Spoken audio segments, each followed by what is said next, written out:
How do you know what you know and who told you so? The cultural basis of religion and knowledge. Part 3, the Worldview Triangle. The following material has been presented to audiences of many different faiths, and with few exceptions I have been told that it correctly represents them. If this is not your experience, please let me know. I definitely see myself in one particular position in the diagram, but I make every effort to present all positions fairly. What is real to us must include some basic assumptions about nature, that is, what is natural and what is supernatural, if anything. Worldwide, these assumptions can be arranged around a triangle. The three corners of the triangle are monotheism, pantheism, and atheism. All represent assumptions about the nature of reality. Listen to find where you are in the triangle. You may be anywhere near the corners or around the sides, and as we progress in explanation, you may find that you hold some inconsistent ideas that place you in multiple locations. Monotheism means one God, and pantheism means all is God. Monotheism holds that there is one Creator God who is holy, pure, and the only righteous judge. That means he is conscious, aware of us individually, and has the right to judge our worthiness of his good favor. Since we are not perfect as he is, mankind falls short of his worthiness. If we are ever to gain access to this God, something must be done to reconcile us, and the corner of monotheism says that only God is capable of doing anything about it.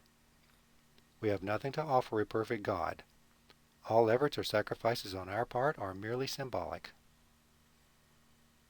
Pantheism holds that God is everything, and everything is one in God.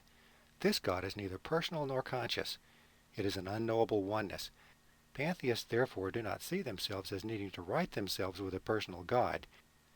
Indeed, they seek to correctly view themselves as a part of this oneness.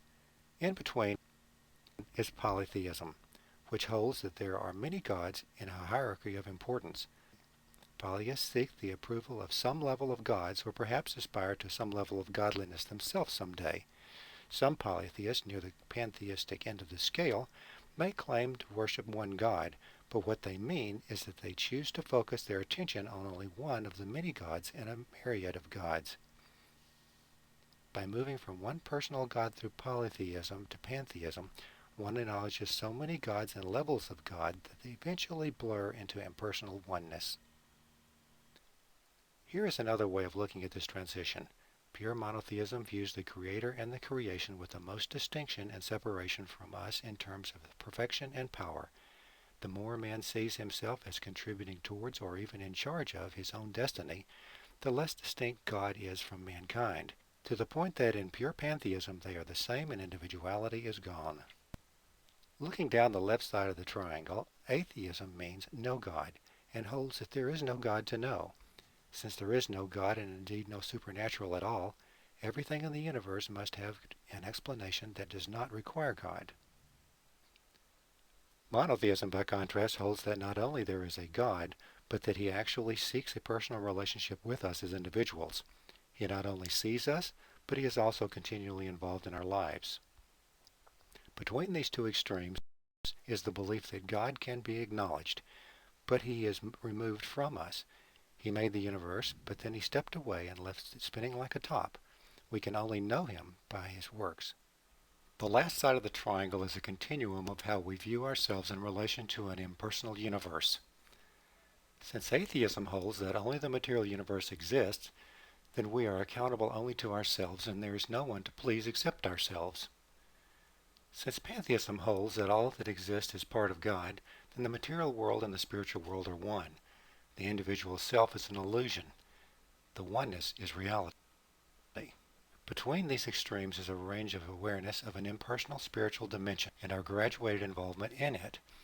From atheism towards pantheism, one moves from individual as his or her own God, to society and God's role, to the environment, to oneness with the spiritual beyond the natural. This transition would include how conditions in the universe affect our lives and how things we do and possess have spiritual effects. Together, these three dimensions comprise the triangle of worldviews. All thought pertaining to spiritual and material realms can be placed somewhere on this diagram. At the top is belief in an afterlife, because the spiritual world is eternal. while the material world is not. At the bottom there is no afterlife, because there is no spiritual realm. Monotheism implies accountability and absolutes of right and wrong defined by God himself, while the opposite would be no accountability to God, since there is no conscious God who is watching. While both monotheism and atheism seek to discover and explain truth, pantheism assumes ultimate truth is unknowable.